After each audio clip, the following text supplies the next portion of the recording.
ጤና ይስጥልን እንዴት አመሻችሁ። ከኢቲቪ ዛሬ ረፋዱን የአፍሪካ ህብረት እንዲሁም ደግሞ የኢጋድ የምርጫ ታዛቢ ቡድኖች የሰጡትን የመጀመሪያ ዙር ግምገማ መግለጫ ተከትሎ ምን አንድምታ አለው ስንል መጠነኛ ቆይታ የምናደርግበት ይሆናል። ለዚህም እኔ ስንታየሁ አባተና ባልደረባዬ አፈወርቅ በደዌ አብረናችሁ እንቆያለን። አፈወርቅ እንኳን ደህና መጣ። እንዴት አመሻኝ? እንኳን ደህና ቆየን። እንዴት አመሻ? አለን ይመስገን። ረፋድ ላይ እንግዲህ የኢጋድ እንዲሁም ደግሞ የአፍሪካ ህብረት የኢትዮጵያ ምርጫ ታዛቢ ልዑኮች የመጀመሪያ ደረጃ ያሉትን የግምገማ ወይም ደግሞ አሰስመንታቸውን አጠቃላይ ምን ይመስል ነበረ ሰባተኛው ጠቅላላ ምርጫ በሚል መግለጫ ሰጥተው ተመልክተናል። በተናጠል ለመመልከት እንዲመቸን ከኢጋድ ታዛቢ ቡድን እንነሳና የኢጋድ ታዛቢ ቡድን በሰባት ክልሎችና ሁለት የከተማ አስተዳደሮች ቅኝት ማድረጉን መነሻ በማድረግ የሰጡት መግለጫ ነበር። የልዑክ ቡድኑ መሪና በዋናነት የሰባተኛው ጠቅላላ ምርጫ ለኢትዮጵያ የዲሞክራሲ ሽግግር መሰረት የሚጥል ነው የሚል ሀሳብ አንስተዋል። እንዴት አየኸው በእሳቸው በኩል የተነሳውን መግለጫ? እንግዲህ ቅድም እንዳነሳኸው የኢጋድም የአፍሪካ ህብረትም ይህንን ምርጫ በዓለም አቀፍ ታዛቢነት በመሳተፍ እስካሁን እስካለንበት ሰዓት ድረስ እየታዘቡ ነው የቆዩት ያሉ እንቅስቃሴዎች። ምክንያቱም ምርጫ ማለት ድምጽ ከመስጠት በፊት አለ፣ ድምጽ በመስጠት ሰዓት አለ፣ ድምጽ ከተሰጠ በኋላ ደግሞ ያለ ሂደት አለ። እነዚህን ሂደቶች ሲከታተሉ ነበረ። አሁን ያቀረቡት ኦልሬዲ ፓርላሜንታሪ አሰስመንቱን ነው እያቀረቡ ያሉት፣ ወይም ደግሞ የሪፖርቱ ቅድመ ሪፖርት አይነት ነገር ነው ያቀረቡት። በሪፖርታቸው ውስጥ እንግዲህ ከምርጫው በፊት የነበረውን እንቅስቃሴ በተለይ የአየር ሰዓት ሚዲያዎች ሲያቀርቡ የነበረው የአየር ሰዓት፣ በምርጫ ቦርድ በኩል ሲደረጉ የነበሩ ለፓርቲዎች ሲደረጉ የነበሩ ድጋፎች፣ እንዲሁም ደግሞ በጋዜጦች በተለያዩ የሚዲያ ተቋማት በኩል ለተለያዩ የፖለቲካ ድርጅቶች የነበረውን የሰዓት ክፍፍል በማንሳት ምን ያህል ፍትሐዊ እንደነበረ በመግለጫቸው አንስተውታል። ይህ እንግዲህ እኛ የምንወያይበት የኢትዮጵያ ብሮድካስት ኮርፖሬሽንን ጨምሮ ሌሎች የመንግስትም መንግስታዊ ያልሆኑ ሚዲያዎችም ለተለያዩ የፖለቲካ ድርጅቶች ተገቢውን ጊዜ በመስጠት ተገቢውን ትኩረት በመስጠት ሀሳባቸውን በተናጥልም እንዲሁም በቡድን እንዲሁም ደግሞ በክርክር መልክም እንዲያቀርቡ በጣም ከፍተኛ የሆነ ድጋፍ ተደርጓል። በዲጂታል ሚዲያውም እንደዚሁ ተመሳሳይ ድጋፎች ሲደረጉ ነበር። በፔፐር ሚዲያ ወይም በፕሬስ ሚዲያው በምትለውም ደግሞ በወረቀት በጋዜጦች አምድ እየተሰጠ ከፍተኛ ድጋፍ ተደርጓል። ይህንን በበቂ ሁኔታ አክኖሌጅ አድርጓል በሪፖርታቸው ላይ።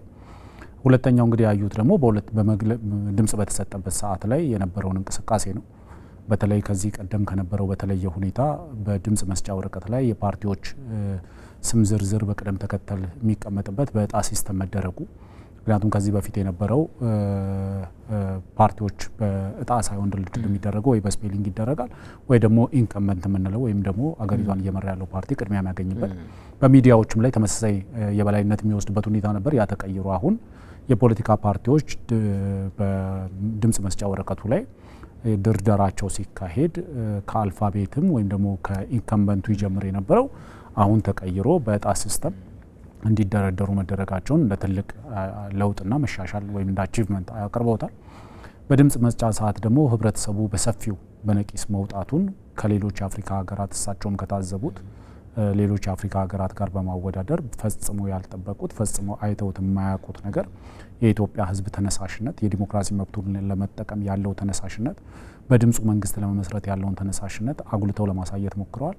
ይህም ኦልሬዲ የምርጫውን ስኬታማነት ማሳያ ነው። እንግዲህ እኛ ምርጫው ከተካሄደበት እለት ጀምሮ እስከ ዛሬዋ እለት ድረስ ደጋግመን ስንል የነበረው ኢትዮጵያውያን መንግስታቸውን በድምጻቸው ለመመስረት ያላቸውን ቁርጠኝነት በብዙ ዛቻና ማስፈራሪያዎችም ውስጥ ሆነው ሲያደርጉት ነበረ። ስለዚህ ክብርት የኢጋድ ልዑክ መሪም ደግሞ ታዛቢ ልዑክ መሪ በሪፖርታቸው ውስጥ የሚያነሱት አንደኛው ይሄ ነው። ምክንያቱም ከፍተኛ የሆነ ፀሐይ፣ ዝናብ፣ ብዙ ጫናዎች ያለበት ህዝብም ቢሆን ያንን ሁሉ ተቋቁሞ በትዕግስት ህጋዊ ሰላማዊ በሆነ መንገድ ድምጹን ለመስጠት ያደረገውን እንቅስቃሴ አድንቋል። ይህንን ብቻ ሳይሆን ሲያነሱት የነበረው ለምሳሌ ወጣቶች፣ አዛውንቶች፣ ሴቶች፣ መጫቶች ሳይቀሩ በከፍተኛ መነቃቃት ድምጽ ለመስጠት ያደረጉትን ጥረትም አድንቋል። ይህንን እንግዲህ ሲሉ እነዚህ ዓለም አቀፍ ታዛቢዎች ምርጫን ሲታዘቡ ኢትዮጵያ የመጀመሪያቸው አይደለችም። ምክንያቱም በብዙ ሀገራት ላይ እየተዟዟሩ ምርጫን ይታዘባሉ። የኢጋድ አባል ሀገራትን አብዛኞቹ ምርጫ የሚታዘብ ተቋም ነው። የአፍሪካ ህብረት በኋላ እንመጣበታለን። የአፍሪካ ህብረትም እንደዚሁ በተለያዩ ሀገራት እየዞረ ታዛቢነት ስራ ይሰራል። ፕሬዚደንት ኡሁሩም እንዲሁም ደግሞ የኢጋድ ታዛቢ ልዑክ መሪዋም በተለያዩ ሀገራት ላይ ታዝበዋል። ስለዚህ ኢንኮምፓሪዝን የሚሰሩት እነሱ ከምንድን ነው በሌሎች ሀገራት ከተመለከቱት ነው። ስለዚህ በሌሎች ሀገራት ከተመለከቷቸው ምርጫዎች በብዙ መልኩ የኢትዮጵያ የተሻለ መሆኑን ያነሱበት ነው። ምክንያቱም በከፍተኛ ደረጃ የህዝብ መነሳሳት የታየበት የጸጥታ ኃይሉን በተመለከተ የኢጋድ ቅድመ ሪፖርትም ላይ አንደኛው የጸጥታ ኃይሉ በከፍተኛ ፕሮፌሽናሊዝም ሞዴል መሆን በሚችልበት ደረጃ ምርጫው ላይ ተጽዕኖ መፍጠር ሳይሆን ዜጎች ሰላም እንዲሰማቸው፣ ምቾት እንዲሰማቸው፣ ድምጻቸውን ሰጥተው በሰላም ወደ የቤታቸው እንዲገቡ በማድረግ ዙሪያ የኢትዮጵያ የጸጥታ ተቋማት ያደረጉትንም ድጋፍ ወይም ደግሞ አስተዋጽኦ የጎላ መሆኑንና ሊመሰገን የሚገባ እንዲሁም ደግሞ ሊበረታታ የሚገባ ወደፊትም ሊቀጥሉበት የሚገባ መሆኑን በሪፖርታቸው ውስጥ ተጠቃለዋል። እንግዲህ ይህን ነው ከሞላ ጎደል ያየሁት እኔ። ጥሩ። በተመሳሳይ የአፍሪካ ህብረት የታዛቢ ቡድን ሪፖርትን ብንመለከተው ጥሩ ይመስለኛል። በዋናነት ዛም ላይ እንግዲህ የቀድሞው የኬንያ ፕሬዚዳንት የልዑኩ መሪ ስለነበሩ ሲያነሱ ነበርና በዋናነት በሀሳባቸው ያካተቱት ቀደም ላይ የጠቃቀስካቸው በኢጋድ ሪፖርቱም ውስጥ ያሉት በተመሳሳይ አፍሪካ ህብረትም ልዑክ ውስጥ ተመሳሳይነት እይታ እንዳለ የተመለከትን ነበር፣ ወይም ደግሞ እሳቸውም ያንን ሲገልጹት ነበር። ከዛ ባሻገር ግን አጠቃላይ ምርጫው ሲታይ አካታችና አሳታፊ ነው ማለት እንችላለን። የበለጠ አካታችና አሳታፊ እንዲሆን ቀጣይ መንግስት የቤት ስራ አለበት የሚለውን ካስቀመጡ በኋላ አሁን የነበረው ግን አካታችና አሳታፊ ነው የሚል ሀሳብ ያነሱበት ነው። በአፍሪካ ህብረት ቡድን ወይም ደግሞ የታዛቢ ልዑክ ሪፖርትስ ላይ ምን የተለየ ነገር ተመለከትን የሚለውን ነው ደግሞ እንመልከተው። እንግዲህ እነዚህ ሪፖርቶች ሁለቱንም ሪፖርቶች ጎን ለጎን አድርገን ለመመልከት ምክንያቱም በምስል ወይም ደግሞ በምስል የቀረበ ሪፖርት አለ፣ በንግግር የቀረበ ማለት ነው። ከዛ በተጨማሪ ደግሞ በጽሁፍ የቀረበ ሪፖርት አለ። ሁለቱንም እንደተመለከተ ሰው ቢያንስ የተሟላ ሪፖርት ነው ማለት ይቻላል። ብዙ ነገሮችን ያነሳ ነው። ከምርጫው በፊት የነበሩ ነገሮችን ያነሳል። በምርጫው ወይም ድምጽ በመስጫው ሰዓት የነበሩ ሁነቶችን ያነሳል። እንዲሁም ደግሞ የራሱን የሆነ ሪኮሜንዴሽንም ያስቀምጣል። የነበሩ መጓደሎች ለምሳሌ የኢጋድም ሆነ የአፍሪካ ህብረት ያስቀመጣቸው ሪኮሜንዴሽን ውስጥ አንዱ ጎልቶ የተሰማው በምርጫ ጣቢያዎች አካባቢ የነበረው ከፍተኛ የህዝብ ቁጥር ከ1000 ባይበልጥ የሚለው ሪኮሜንዴሽን። ምክንያቱም አንድ ሰውን ያለምንም እንግልት ያለምንም መጉላላት ድምጹን ሰጥቶ የሚሄድበት እንዲሁም ደግሞ ድምጽ ለመስጠት ያለውን እንቅስቃሴ ከመዋከብም አላስፈላጊ መተራመስም እንዲሁም ደግሞ በመዋከብ ውስጥ ሊፈጠሩ የሚችሉ ከምርጫ ህግጋት ያፈነገጡ ተግባራትንም ለመቆጣጠር እንደዚህ ከልክ ያለፈ የድምጽ ሰጪ መበራከቱ በአንዳንድ ምርጫ ጣቢያዎች ከ1500 በላይ መሆኑ ይሄ እንደ ውስንነትም በሪኮሜንዴሽንም የኢትዮጵያ ብሔራዊ ምርጫ ቦርድ እንዲመለከተው በሁለቱም ቡድኖች ላይ የቀረበ ነው። እና በሪኮሜንዴሽን ደረጃ ለምርጫ ቦርድ ያቀረቡት ሪኮሜንዴሽን አለ፣ ለጸጥታ ኃይሉ ያቀረቡት ሪኮሜንዴሽን አለ። ኢምፓርሻሊቲን በተለይ ገለልተኛ ሆኖ ህግና ስርዓትን ብቻ በማስጠበቅ ኮንፍሊክቶች እንዳይፈጠሩ ከተፈጠሩም ለመቆጣጠር ከተፈጠሩም በቀላሉ ኮሚኒኬት በማድረግ እርስ በርስ በመናበብ መቆጣጠር የሚቻልባቸው ሁኔታዎች ላይ የጸጥታ ኃይሉም ይሄንን እንዲያደርግ መንግስትም ደግሞ ያልተቆጠበ ድጋፉን እንዲያደርግ። ምክንያቱም እኛ ሀገር ላይ ብዙ ጊዜ መንግስት ስንል ከፓርቲ ነጥለን ማየት አንችልም። ስለዚህ መንግስት ሲባል ዛሬ ያለው መንግስትም ትላንት የነበረው መንግስት ነው፣ ዛሬ ያለው መንግስት ነው፣ ነገ የሚመጣው መንግስት ነው። ስለዚህ ሁሉም የወል ስማቸው ነው መንግስት። ስለዚህ ሀገሪቷን እያስተዳደረ ያለው መንግስትም ምርጫው ሰላማዊ ሆኖ እስካሁን እንዳለው ሁሉ ወደፊትም ውጤቱ ተገልጾ ውጤቱን ተግባራዊ በማድረግ ሂደት ውስጥም የመንግስትን ድርሻ የሚጠበቅ ነገር አለ። ያንንም በሪኮሜንዴሽን ውስጥ ያስቀመጠ ነው። በተለይ ፕሬዚዳንት ኡሁሩ ኬንያታ የኢትዮጵያን ፖለቲካል ወይም ደግሞ ኢኮፖለቲክሱን በደንብ አድርገው የሚረዱ ሰው እንደመሆናቸው የኢትዮጵያን የኋላ ታሪክን በማንሳት ጭምር ኢትዮጵያውያን ለአፍሪካውያን ፈር የቀደዱ ጸረ ቅኝ ግዛት ትግልን ያደረጉ አፍሪካውያን ነጮችን ማሸነፍ የሚችሉ ሀገራት መሆናቸውን አፍሪካውያን እንደ ማንኛውም ሰው የራሳቸውን ዕጣ ፈንታ በራሳቸው መወሰን እንደሚችሉ ያሳየች የበኩር አፍሪካዊ አስተሳሰብን ያመጣች ወይም ደግሞ ያመጠቀች ሀገር ነች የሚለው እሳቤ ያላቸው ሰው እንደመሆናቸው ይህንን አበርክቷችሁን አሁንም መቀጠል አለባችሁ የሚል ነገር አንስተዋል። በተለይ ከቀኝ ግዛት ጋር በነበረው ትግል ላይ ኢትዮጵያ ለአፍሪካውያን ያደረገችውን አስተዋጽኦ ኢትዮጵያ ነጻ መሆን ብቻ ሳይሆን አፍሪካም ነጻ መሆን አለበት። ኢትዮጵያ የራሷን እድል በራሷ መወሰን ብቻ ሳይሆን አፍሪካውያንም የራሳቸውን እድል በራሳቸው መወሰን አለባቸው የሚለው ከኢትዮጵያ የተነሳ ንቅናቄ መሆኑን በማንሳት ኢትዮጵያውያን በሀገራቸው ጉዳይ ላይ የራሳቸውን እጣ ፈንታ ራሳቸው መወሰን አለባቸው ከሚባልባቸው ነገሮች አንዱ ደግሞ ምርጫ ነው።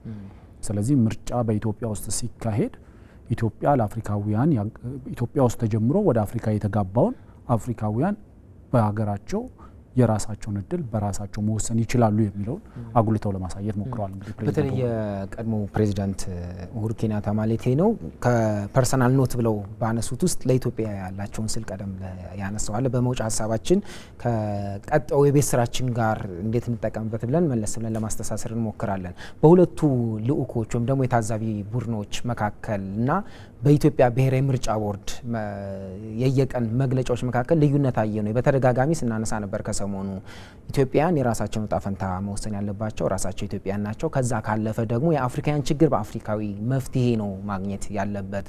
ስለዚህ የአውሮፓ ህብረት ወይ የአሜሪካ ወይ ሩቅ ናፋቂ መሆን የለብንም፣ ስለ ራሳችን መመስከር እንችላለን የሚል ተደጋጋሚ ሀሳብ ስናነሳ ነበረ።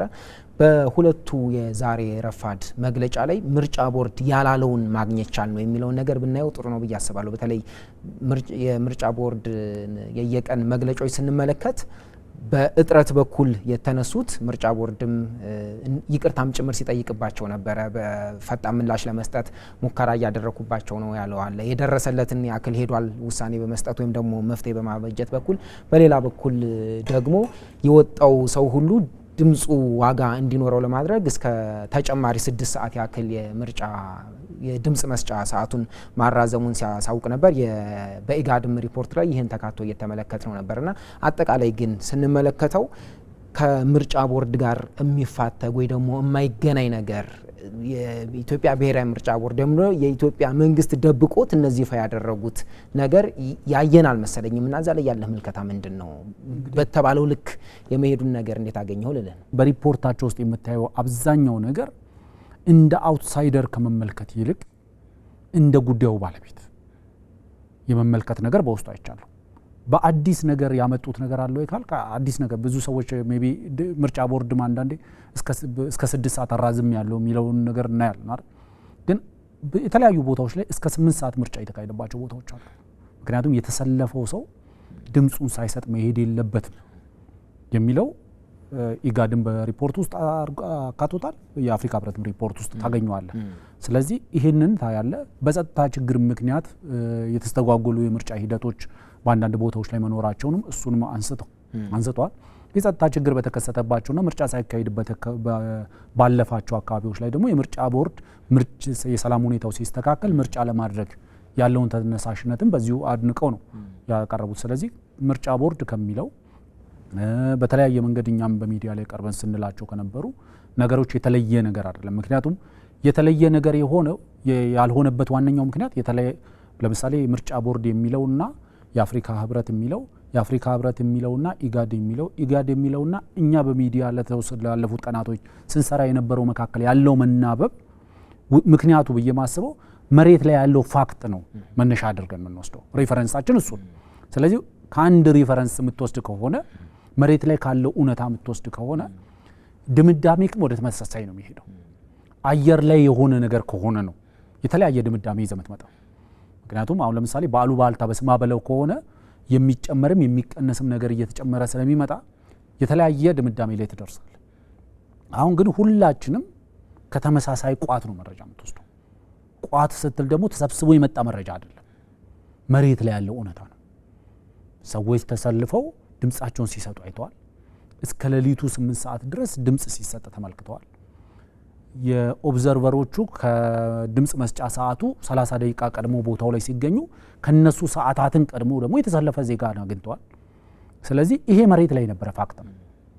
ይሄ መሬት ላይ የነበረን ፋክት ስንታየው ቢያወራውም፣ አፈወርቅ ቢያወራውም፣ ኢጋድ ቢያወራውም፣ አፍሪካ ህብረት ቢያወራውም፣ ምርጫ ቦርድ ቢያወራውም የተለየ ልታደርገው አትችልም። ምክንያቱም ይሄ ፋክት ስለሆነ ፋክትን መቀየር አትችልም። አሁን ብዙ መጋጋጦች የምታየው ይህን ፋክት ለመቀየር ነው። ስለዚህ ምንም ልዩነት አታገኝበት። ምንም አይነት ልዩነት የሚጨምር የተወሰነ ለምሳሌ አንዳንዴ ይሄ ለፖለቲካል ኮሬክትነስ የሚባልና እንደው በቃ ጥሩ ሆኖ አልፏል ብለን ለማለፍ እንሞክራለን። እነሱ ደግሞ ኢች ኤንድ ኤቭሪ ነገሩን ያነሱታል። ለምሳሌ አንድ ኢትዮጵያዊ ይሄ ምርጫ ከሌሎች አፍሪካውያን በተለየ ኢትዮጵያውያን መነሳሳት ያሳዩበት ነው ብለን እኛ ብንዘግበው መታበይ ሊመስል ይችላል። ሌሎች አፍሪካውያን ወንድሞቻችን የሌሎች አፍሪካዊ ወንድሞቻቸውን ምርጫዎች ታዝበው መጥተው ሌሎች ሀገራት ላይ ምርጫ ታዝበን እናውቃለን፣ ግን በዚህ ደረጃ አንድ ተከብረን አስፈላጊው ድጋፍ ተደርጎልን፣ ሁለት ደግሞ በዚህ ደረጃ ህዝብ በነቂስ ወጥቶ ለመምረጥ ሰዓታትን ከጠዋት በሌሊት መጥቶ እስከ እኩለ ሌሊት ከእኩለ ሌሊትም በኋላ እስከ 8 ሰዓት ድምጽ ሲሰጥ አይተን አናቅም ሲሉ ይሄ መሬት ላይ ያለ ፋክትን ለማንጸባረቅ የሄዱት ርቀት አድርጎ መውሰድ ይቻላል። የአውሮፓ ህብረትና አዲስ አበባ የሚገኙ ደግሞ የተለያዩ ኤምባሲ ያላቸው ከህብረቱ ውጭ ያሉ ሀገራት በጋራ ያወጡት መግለጫ አለና የኢትዮጵያን የምርጫ ሂደት በጎነት ያደነቁበት፣ ከዛ ባሻገር ደግሞ የተለያዩ ብሔራዊ ምርጫ ቦርድን ጨምሮ የተለያዩ ባለድርሻዎች በተለይ ለምርጫው ቀጥተኛ ባለድርሻዎች የሚባሉ ያደረጉትን ተሳትፎ ያደነቁበት በወያዩበት መግለጫ እየተመለከትን ነበረ። ለኢጋድና የአፍሪካ ህብረት የታዛቢነት ሚናም እውቅና እንሰጠዋለሁ ብሏል ህብረቱና አጋሮቹ። ምን አንድምታ አለው ይሄ ነገር? ይሄ እንግዲህ ለብዙ ሰዎች ትልቅ ራስ ምታት የሚሆን ይመስለኛል። በተለይ የኢትዮጵያን ፖለቲካ የኢትዮጵያን የምርጫ ስርዓት ለማጠልሸት ለሚሞክሩ አብዛኛው ፖለቲከኞች ትልቅ ራስ ምታት ነው። ትልቅ እንደ ቦምብ ሼል የምትወስደው ነገር ነው። ምክንያቱም እነሱ በቀጥታ ለምሳሌ የአውሮፓ ህብረት ታዛቢ አላሰማራም ሲል አይ በቃ የአውሮፓ ህብረት ለምርጫው እውቅና አልሰጠም የሚል ድምዳሜ ላይ የደረሱ ሰዎች አሉ። ወይ የአሜሪካ መንግስት ተነስቶ ለምርጫው ታዛቢ አልልክም ሲል አይ በቃ የአሜሪካ መንግስት ለምርጫው እውቅና አልሰጠም ብለው ያሰቡ ሰዎች አሉ። ታዛቢ አልክም ማለትና ለምርጫው እውቅና አልሰጥም ማለት መካከል ሰፊ ልዩነት አለ። ምክንያቱም ታዛቢ አልክም ማለት እኔ በተለያዩ ተቋማት ሪፕሬዘንት እደረጋለሁ ማለት ነው። ለምሳሌ በአውሮፓ ህብረትና በአውሮፓ ህብረት ፕላስ በወጣው መግለጫ ስታየው የአፍሪካ ህብረትንና ኢጋድን አስ ኢንተርናሽናል ኦብዘርቨር ሪኮግናይዝ ያደርጋል። ይሄ ማለት ምን ማለት ነው? የአውሮፓ ህብረት አንድ የኢንተርናሽናል ኦብዘርቨርስ አካል አለ አይደል? አሁን ለምሳሌ ዓለም አቀፍ ታዛቢ ነው ከተባለ የዓለም አቀፉ ተቋማት መካከል አንዱ የአውሮፓ ህብረት ነው። ስለዚህ ዓለም አቀፍ ኦብዘርቨር ተሳትፏል ካለ ያ ኦብዘርቨር የሚያቀርበው ሪፖርት እኔንም ይመለከተኛል፣ እኔ የምቀበለው እኔ የምጋራው ነው የሚል ነው። ሁለት በመግለጫ ውስጥ ለምሳሌ የምታየው ለኢትዮጵያ የዲሞክራሲ ተቋማት ያላቸውን ድጋፍ የገለጹበት ነው። ምክንያቱም ምርጫ ቦርድ አንድ የዲሞክራሲ ተቋም፣ ስለዚህ ይሄ ተቋም ነጻ ፍትሃዊ ምርጫ እንዲካሄድ ወይም ደግሞ ምርጫው በተገቢው መንገድ እንዲካሄድ ዜጎች በሰላም ወጥተው እንዲገቡ ላደረገው አስተዋጽኦ ምክንያት ምስጋናውን ያቀርባል። ስለዚህ ይሄንን ሪፖርት ስታየው አንድ ለምርጫው ተገቢውን እውቅና መስጠት ነው። ነሰሰሪ ወይም ደግሞ ማንዳቶሪ ላይሆን ይችላል። ለምሳሌ የአውሮፓ ህብረት ይሄንን ቢልም ባይልም ማለቱ የተወሰነ አድ የሚያደርገው ቫልዩ አለ። አለማለቱ ግን የሚያጎለው ነገር የለም። አለማለቱ ምንም የሚያጎለው በቃ የምርጫውን ክሬዲቢሊቲ የሚወስነው የኢትዮጵያ ህዝብ ነው። የአፍሪካ ህብረት መጥቶ የኦብዘርቭ ማድረጉ የሚጨምረው ነገር ይኖራል እንጂ ባይመጣ ኖሮ ግን የሚቀንሰው ነገር አይኖርም። ምክንያቱም ትልቁ የዚህ ሁነት ባለቤት የኢትዮጵያ ህዝብ ነው። ትልቁ የዚህ ሁነት ትልቁ ታዛቢ የኢትዮጵያ ህዝብ ነው። ትልቁ ተዋናይ የኢትዮጵያ ህዝብ ነው። ትልቁ የዚህን ሀገር ዕጣ ፈንታ የሚወስነው የኢትዮጵያ ህዝብ ነው። ሌላው በዚህ ላይ የሚጨመር ነው። ለምሳሌ የአሜሪካ መንግስት በቀጥታ ምርጫዎች ላይ ኢንቮልቭ አላደርግም የሚል አቋም ወስዶ አይ ታዛቢን አልክም ቢልም የአፍሪካ ህብረትም ሆነ ኢጋድ የሚያወጣቸው ሪፖርቶችን ተመልክቶ የራሱን አቋም ይወስዳል ማለት ነው። ግን ዋናው መሰረታዊ ነገር ሀገራት በተለያየ መንገድ የራሳቸውን አቋም ይወስዳሉ። የራሳቸውን ለምሳሌ እኔ በቀጥታ መሳተፍ አልፈልግም እከሌኔንም ሪፕሬዘንት ሊያደርገኝ ይችላል የሚል ውሳኔ ሊወስኑ ይችላሉ። ግን ዋናው መሰረታዊ ነገር የአውሮፓ ህብረትም ወይም ደግሞ የአውሮፓ ህብረት ፕላስ በሚል ያወጡትን መግለጫ ስታየው አንድ ምርጫውን ሪኮግናይዝ እንደሚያደርጉ በምርጫ ውስጥ የነበሩ ሁነቶች አንድ ዲሞክራሲያዊ ምርጫ ሊያሟላቸው የሚገቡ ነገሮች መካተታቸውን የሚያመላክት ነው። እንዲሁም ደግሞ የአፍሪካ ህብረትና ኢጋድን አስ ኢንተርናሽናል ኦብዘርቨር ሪኮግናይዝ ማድረጋቸው ደግሞ እነሱም ይሄን ኢንተርናሽናል ኦብዘርቨር የሚያወጣውን የፋይናል ፋይንዲንጉን የሚቀበሉትና የሚጋሩት ይሆናል ማለት ነው። በአጭሩ አንስተን ምን ቋጨውን ጉዳይ ላንሳና እናጠቃል። በዋናነት በተቃራኒ የቆሙ ኃይሎች ደግሞ አሉ። ደጋግመን እንደምናነሳው የኢትዮጵያ ምርጫ እንዳይካሄድ ከተካሄደ በኋላ ደግሞ ቅቡል አይደለም፣ ምክንያቱም እነከሌ ያልታዘቡትም የሚል ቅድመ ሁኔታዎችን እያስቀመጡ አሁንም የቀጠሉበት አሉ። ሚዲያ ልትላቸው ትችላለህ፣ ሌላም ስም ልንሰጣቸው እንችላለን። ግን ከኢትዮጵያ ምርጫ በተጻራሪ አቋም የያዙ ቀደም ብለን ለመጠቆም እየሞከር ነበርና እነሱ አሁንም ስለሚቀጥሉ በዛ ዘመቻቸው እንደው ምን ትምህርት መውሰድ አለብን፣ እንዴት እንገንዘበው የሚለውን ለማንሳት እንዲረዳም ብዬ ነውና የአውሮፓ ህብረት ቀደም ብለን እንዳነሳ ነው ይህንን መግለጫ ወጣ ከአጋሮቹ ጋር ሆኖ በተመሳሳይ ኢጋድና የአፍሪካ ህብረትም ኃላፊነታቸው ወይም ደግሞ በየራሳቸው መንገድ መግለጫን አውጥተዋል። ሁሉም የሚናበቡና አዎንታዊ ሚናን የሚጫወቱ ናቸው ለኢትዮጵያ የምርጫ ሂደትና እነዛ ሲሆን አሁንም እነዛን የማጥላላቱ ነገር እገምታለሁ እንደዛ እንደሚኖር ምክንያቱም ላለመረታት ችንክር ካልክ በዛው አቋም ትሄዳለህና ድሮንስ ኢጋድ ድሮንስ የአፍሪካ ህብረት ደግሞ ታዝቦ ከዚህ የተለየ ምን ሊል ነው እንደሚሉ መገመት ያዳግታል ብዬ አላስብም። በተቃራኒው ግን የምርጫ ልክ አልነበረም ቢሉ ግን በምን ልክ እነሱን ደግሞ ሊያራግቡት እንደሚችሉ ቅቡል የሚያደርጓቸው ለነሱ በሚቀርቡት ወይም ደግሞ ከነሱ አጀንዳ ጋር በሚስማማው መጠን ስለሚሆን ማለት ነው። እሱን በአንድ በኩል አድርገን የቀድሞው የኬንያ ፕሬዝዳንት ያነሱት ሀሳብ ደግሞ ኢትዮጵያን ነጻነታችሁንና ቅኝ አለመገዛታችሁን እንዳትረሱት እሱ ትልቁ ጉዳይ መሆን አለበት ብለው በግል ማስታወሻቸውም ጭምር ሲያነሱ ነበርና ከሱ ባሻገር ደግሞ ኢትዮጵያን ለዲሞክራሲ እየከፈሉት ያለውን ዋጋና ቀናይነት ደግሞ የኢጋድ ታዛቢ ቡድን መሪዋም ሲያነሱት ነበረ። ደግሜ ማንሳት እፈልጋለሁ ብለው በተለይ ይሄ ረጅም ሰልፍን የመጠበቅ ሪኮሜንዴሽን ወይም ደግሞ ምክረ ሀሳቡ በቀጣዩ ምርጫ የተቀመጠው እንደተጠበቀው ሆኖ ያንን ረጅም ሰልፍ ግን በትልቁ እና በመደነቅ ሲያነሱት ነበር ለዲሞክራሲ የተከፈለ ዋጋ በሚል። ስለዚህ ኢትዮጵያን በዚህ በኩል እያሳዩት ያለው ቀናይነትና ታሪካቸው ወረት ሆኖ ይመጣል። በሌላ በኩል ደግሞ ተጻራሪ ፍላጎቶችና ዘመቻዎች አሉ። እነዚህን ታሳቢ አድርገን ምን መስራት ሲጠበቅብን ይሆን? ኢትዮጵያን እንዴት ጉዳዩን እንገንዘበው? እንዴት አይነት አሰላለፎች አሉ በዙሪያችን የሚለውን በምን ልክ እንረዳው የሚለውን ነገር አንስተን እንቋጫለን። እንግዲህ ፕሬዚዳንት ኬንያታ ቀኝ አለመገዛታችሁን እንዳትረሱት ሲሉህ የሀገርህን እጣ ፈንታ ራስህ ነው የምትወስነው ወይም ደግሞ ያንተ ምርጫ መሆኑን ያንተ ምርጫ ዲሞክራሲያዊ መሆኑን ያንተ ምርጫ ፍትሃዊ መሆኑን ያንተ ምርጫ ነፃና ገለልተኝነት የተሞላበት ምርጫ መሆኑን ነጮቹ አይደሉም የሚመሰክሩልህ፣ ራስህ ነው የምትመሰክረው። ምክንያቱም ኢትዮጵያ የሀገራችንን እጣ ፈንታ እኛንን የምንወስነው፣ የሀገራችንን የወደፊት አቅጣጫ እኛንን የምንወስነው ነው። አድዋ ላይ ያዋጋል እሱ ነው፣ ማይጮ ላይ ያዋጋል እሱ ነው። የነፃነት መሬት ነው፣ ኢትዮጵያዊነት የነፃነት መሬት ነው ያስባለው እሱ ነው። ስለዚህ እንዳትረሱት ሲሉ አንደኛው እሱ ነው። ብዙም መልፋት አለብን ብዬ ማላምነው ለምሳሌ የእንጀራ ገመዳቸው ባለማመን ላይ ለተወሰነ ሰዎች ማመንን ከነሱ አንጠብቅ። አይ በቃ ኢጋድ ብለዋል፣ አይ በቃ የአፍሪካ ህብረት ብለዋል፣ አይ የአሜሪካ መንግስት ወይም የአውሮፓ ህብረት ብለዋል ብለው ያምናሉ ብለን አንጠብቅ። እንዲያምኑም አይደለም። እኛ ኢትዮጵያውያን ፀሐይ የመታቸው ዝናብ የመታቸው በብዙ ማስፈራሪያና ዛቻ ውስጥ ቆመው የመረጡ ኢትዮጵያውያን ዓለም ልፋታቸውን ተመልክቶላቸዋል። ዓለም እውነታቸውን ተረድቶላቸዋል። ወጥተው ምርጫ ላይ ለከፈሉት መስዋዕትነት እውቅና ሰጥቷቸዋል። እሱን ነው ማስረዳት የሚጠበቅብን እንጂ ባለማመን ቀለብ ለሚሰፈርላቸው ምርጫውን ለማደናቀፍ ያላቸውን ነገር ሁሉ ለወረወሩ ቀለብና ቀለሃ ከአስመራ እስከ ካይሮ እስከ ፖርቱ ሱዳን ሲቀባበሉ ለነበሩ እነሱ ኢጋድ አለ የአፍሪካ ህብረት አለ ብቻ ሳይሆን ፈጣሪ ወርዶ ቢል ማያምኑ። ምክንያቱም ማመን አለማመን የህልውናቸው መሰረት ነው። የፈለቀውን ነገር ብታደርግ አያምኑም እነዚህ። ምክንያቱም ያመኑ ቀን ይጠፋሉ። ያመኑ ቀን ቀለብ ሰፋሪ አያገኙ። ያመኑ ቀን ቀለሃ ቀባይ አያገኙ።